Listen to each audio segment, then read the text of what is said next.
You have to have time management. Time management for sure. You know, they don't call it student athlete for a reason. It's not athlete student, it's student athlete. Yeah.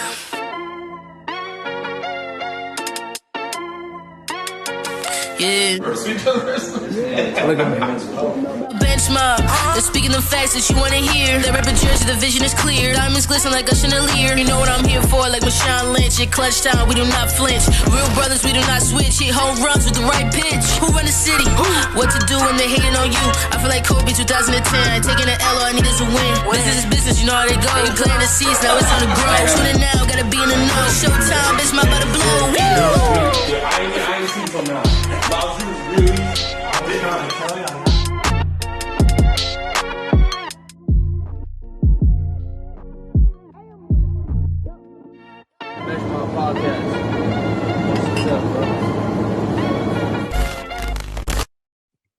Yeah, welcome back to another episode of Bench Mob ENT. We got a special one for y'all today. We have the guest Keyera Nicole is on today. How are you doing? I'm doing well. How are you? I'm good. I can't complain. Now, for those that do not know who she is, she plays tennis at St. Elizabeth University. I want to ask this because you're our first tennis player on the show. Oh, I feel so honored. Appreciate it. How long have you been playing tennis? So actually, tennis is not my first sport. I don't even think I danced my entire life. So I've danced my entire life. Tennis came about me about a year and a half ago. It was something new for when I came into St. Elizabeth. They didn't have a dance program, so I wanted to try something different. And tennis was kind of like something I watched on the side. And then I had the opportunity to come to the interest meeting, and I went to like 2 practices, and then I was like, yeah, let me try this. And then it stuck out. Hey, that's what's up. Pick it up a year and a half ago. That's really Yes. So with you playing, right? What has been the best part of playing tennis, and how did you know? Like you went to the interest meeting, but then you start playing. How did you know when he was like, all right, I'm actually pretty good at this? I think it was more so my coach. During the first year, almost everyone was like new because it was a restart of the program here. So once she put us, I don't know if you know the scoring or how it works, but you have to have at least 6 people playing at a time. So you're getting ranked from like singles 1 through singles 6, and then you have your doubles team, which is doubles 1, 2, and 3. So when I started, I was always flip-flopping from like singles 3 to singles 5, in that area range.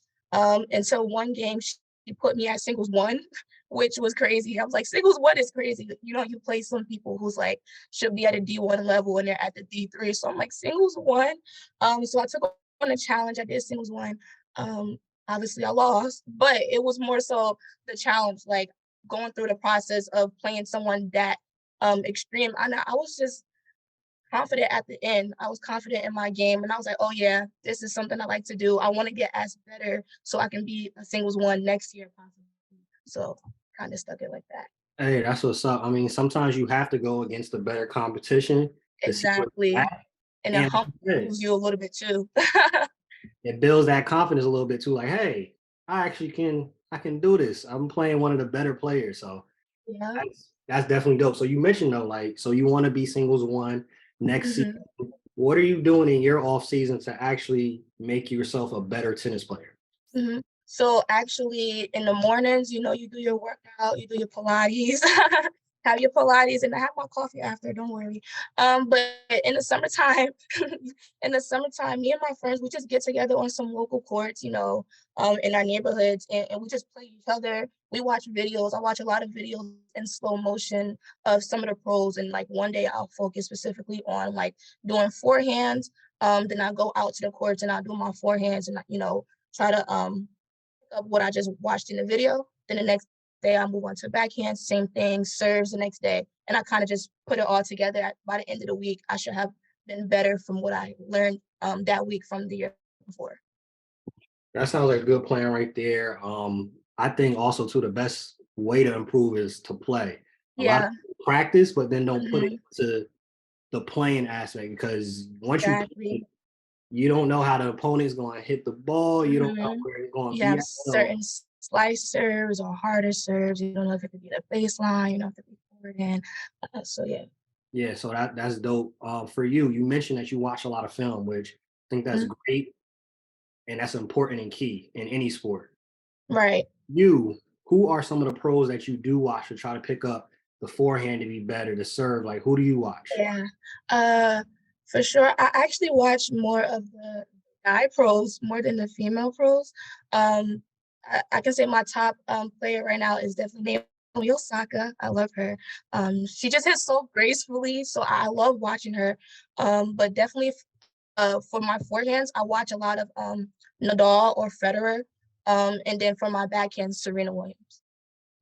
That's a great combination right there. You just mentioned greats Yeah. that And then you anybody. know, you just put it in slow motion. You could really see it. Now that's great because I'm a basketball player. Mhm. Definitely want to break down the slow motion of knowing Exactly. this is the footwork, this is how they're hitting, Mhm. this is how I bring it under him. Like Exactly, this the best way to do it. exactly.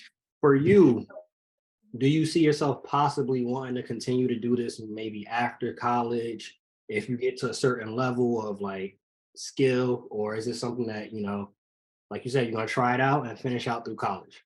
Right. I'm definitely gonna finish it during college. My goal after college is like medical school. So Imma definitely try to put it in between, you know, make it like my exercise, put it a part of my routine for the week. Like professionally or playing in country clubs or things like that. I do think I want to get into that possibly this summer. So and then we'll just see how it goes from there. You know, you have to try it. Okay, so pause. You're talking about medical school. This sidebar, medical school is huge. What's your major? I'm a pre-med, so I'm currently health science with a concentration in clinical, and then a secondary in biology, so I'm a double major. Ooh, okay. Double major and still playing tennis. Okay, I see you. So with that, what do you plan to do with your degree? Like, what's your ultimate goal with that degree? So after I complete my bachelor's, I plan to take like a miniature gap year. I graduate in 2024, so I want to apply to medical school for the fall of 25. So during this miniature gap year, I'll just do like more shadowing and clinical hours, go to medical school, and then I want to be a cardiothoracic surgeon. So in shorter terms, I want to work with the heart. I want to do heart surgery. Ooh, okay. So we got somebody smart. You want to deal with the heart. That's Yeah, shout out to you. That's really ambitious and that's really dope that you kind yeah, of know what you want to do. That's the field you want to go into. yeah, And obviously you're putting in the work for in the sure. to make sure you get to that. So I think that's dope right there too. Appreciate it. For you, right? So Mhm. obviously you're a student athlete. So what is the favorite part for you like about the balance of being a student and an athlete? What's the favorite part and what's the most difficult part in regards of the balancing aspect? I'll start with the difficult first. The difficult part is making time for yourself during your season, making time with friends and family. I don't get to go home as often because our tennis season was kind of jam packed in March and April only. So there was like a couple games every week. And every weekend we had a game Fridays and Saturdays. So, you know, your weekends, you got to lay down on like, you know, the party and the college life. You can't really do too much. Um, so I guess that's kind of like the difficult part, not being able to go home or spending a lot of time with your family because I'm in season, I'm locked in, I can't really go out. Um, I'd say the best part balance wise is this year I actually got the chance to become a captain for the women's team. So being able to hold captains practices and making a schedule to where it fit for all of the students on the team. So we were able to have like early morning practices, 6 a.m. And I think the earlier the practice, you get a good start in your day. You know, you wake up, you have a nice workout, you know, a nice refreshing practice, and then boom, go start your day, go do your work, go to class, go to your part-time job, whatever you have to do. So that was like a good balance because I started my day off strong and then the rest of my day is going to be strong as well because I started off on a good note. Yeah, the early morning workouts honestly are the best. Like to your point, your days just started after that. Like Exactly. Now my day is just going. it flows after that for that. For So that's great on that regard. So you're at St. Elizabeth University. Yep. Could there have been any other school that you chose? And what was the thought process in choosing St. Elizabeth University? Yeah, so actually when I graduated high school, it was COVID. So it was 2020. We had it rough. We had it rough. So the whole college process kind of was prolonging because universities were still putting out their COVID mandate policies, and going out of state was kind of like questionable because we didn't really know what was going to happen. I actually was not going to go to St. Elizabeth. This was just like an in-state option, like a safe choice. Uh, I was committed, fully committed to a school out of state in Connecticut. Um, but because of COVID and financial aid, it just kind of didn't really work out towards the end. And I was scared. And my aunt, she told me about this school. And she was like, listen, apply, go on a little tour real quick. Like, I think you'll like it. I liked the bio program. The professors were nice when I spoke to them during that week. I made my decision by the end of the week. And I ended up here. It kind of just fell in place and it just worked out. That's dope. I know we've had a couple of people on that graduated and then the COVID year really just messed everything up and put a wrench in everybody's plan. So the fact that it still worked out is good though. I wouldn't even say it really messed it up because it's like I was meant to be here. I ended up here. I stayed here and I'm pushing through. I found things that I liked. So it was like it just fit. So I guess it was meant to be. That's dope. Two more before we transition to the last part of the show. No worries, of course. Fourth quarter, which is the fun segment. Okay. For you, you mentioned singles, you mentioned doubles. Which do you prefer and why? Oof, that's a good one. Me and my doubles partner, we been doubles partners since the start, since last year. This year we ended off the season being doubles partners, but I started off playing with a bit of almost everyone. So it was actually fun to be able to play with multiple people during doubles. But I actually like I wouldn't I don't know. Not that's actually a hard question. I think I might I'll say doubles, my favorite. Only because in doubles, it's more communication. When you're in singles, it's like you and your one opponent. It's just one on one. It's like intense because it's like if she throws this way, I need to make sure I get it back. But in doubles, if I'm at net and my doubles partner is at the baseline, I know she got my back and I got her front. So it's a lot of communication in there. So I'll say doubles is my favorite. Okay. Last one before we transition, right? One piece of advice to somebody that's trying to become a student athlete and actually excel at being a student athlete, because I think it's safe to say you're doing the student athlete thing pretty well. Oh, definitely. You have to have time management. Time management for sure. They don't call it student athlete for a reason. It's not athlete student. It's student athlete. Books and school comes first. If you have to make sure you miss that game, you can't go to that one match because you have a final, you have an exam, you have a quiz. You have that class that you're failing. Don't go to that game. Speak with your coaches. Listen, I'm struggling in this class, or I really need to pass this quiz. You take your time, you pass that quiz. For me, you probably won't even know, but I go to office hours on Tuesdays and Thursdays with my chemistry professor. I make sure I have that balance so that I'm not failing and I'm not flunking. But you have to build that relationship with your professors as well, because if you have game days that fall on a day of a class, you need to reschedule a quiz. You had that balance with your professor. You went to them office hours, they'll have that. They'll make it accountable for you. So definitely, you just have to have time management. Days when you have away games, I bring my homework on the buses to do my homework. Make sure you're getting your work done before you put anything else first. Great advice. And to your point, also the communication aspect.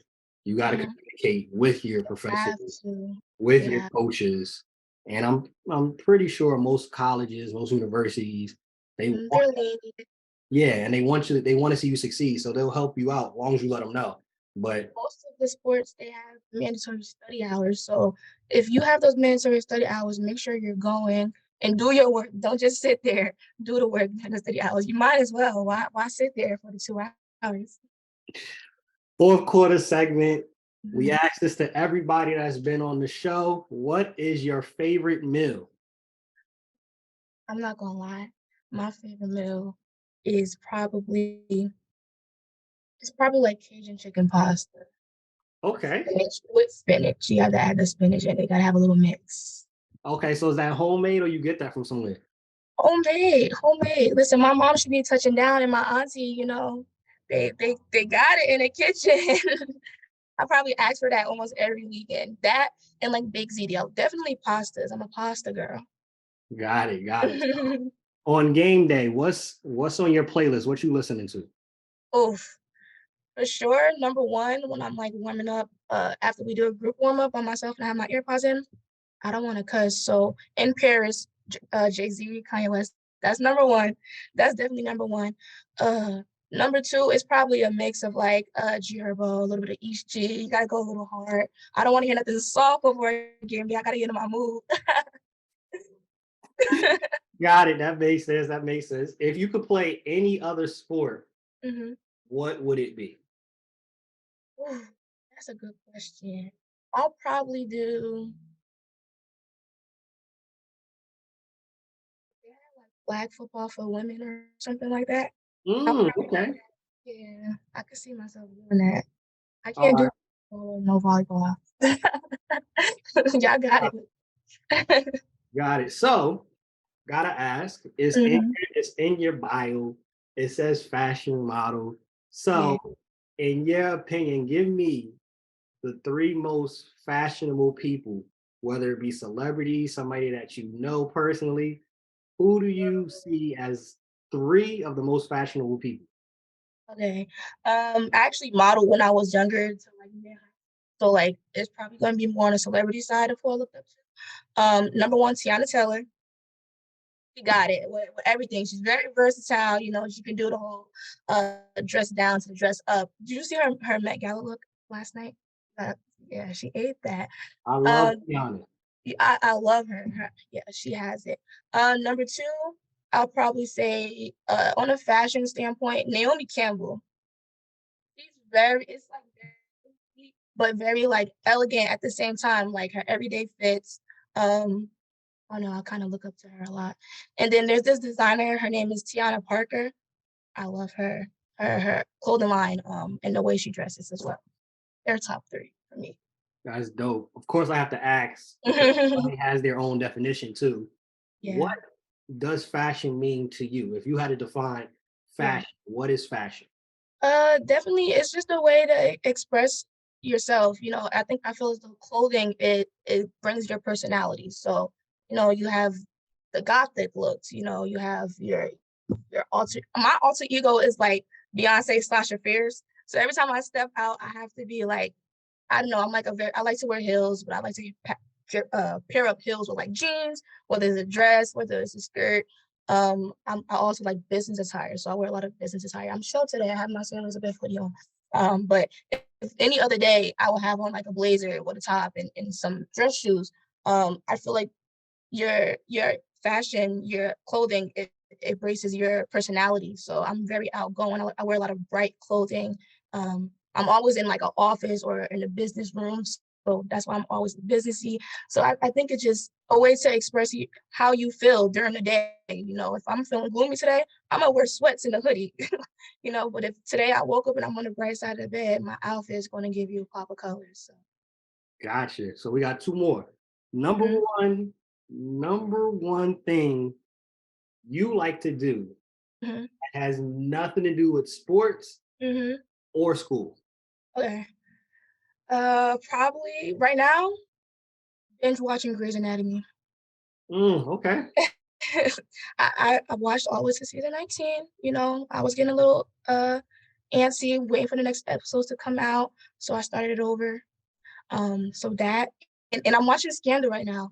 I'm watching Scandal. This is my first time watching Scandal. Oh, I it's your know it's first a time watching. yeah, I know it's an old show, but yeah, I It's like a good one. mhm. And then second, going to Starbucks. Okay. I go to Starbucks probably every other day. That's like the highlight of so I like to go to Starbucks. So I can say that. But I read a lot. I actually just got a new book the other day. I can't wait to read that. Okay. All right. Yeah. Team Starbucks. Starbucks every Okay, day. there we I go. don't I don't know about people that be rocking with Dunkin'. I don't know about Thank you, thank you. That's what I'm saying. Are you a coffee person? You're a coffee yeah, person? big coffee Okay, person. and then so you know how. Yeah. Okay, so we here with it. Yeah, Yeah. I can't. Nah. Okay. Yeah. Dunkin' got that weak stuff. Nah. That's what I'm saying. Starbucks is where it's at. They don't understand when I tell people that, they look at me like I'm crazy, but I'm trying to tell them like Starbucks is where it's at. Right. Last one before you get you out of here. Uh-huh. If you had to only keep one of these apps on your phone Okay. and get rid of the other two, which of these apps are you keeping? Instagram, Twitter, TikTok. I have to keep two You have to or keep one. keep one. Ooh. All right, we're gonna toss away Instagram. Ooh, okay. Toss away Instagram. See, TikTok, they trying to ban it. So like what happens if I choose it? I don't think they're going. It's going to be a while. Nah. I'll probably choose TikTok. Okay. Yeah, I'll probably choose TikTok. We always ask people that's on the show because we get different answers every single time. Okay. See, I used to be a Twitter girl, but I don't know. It's just there.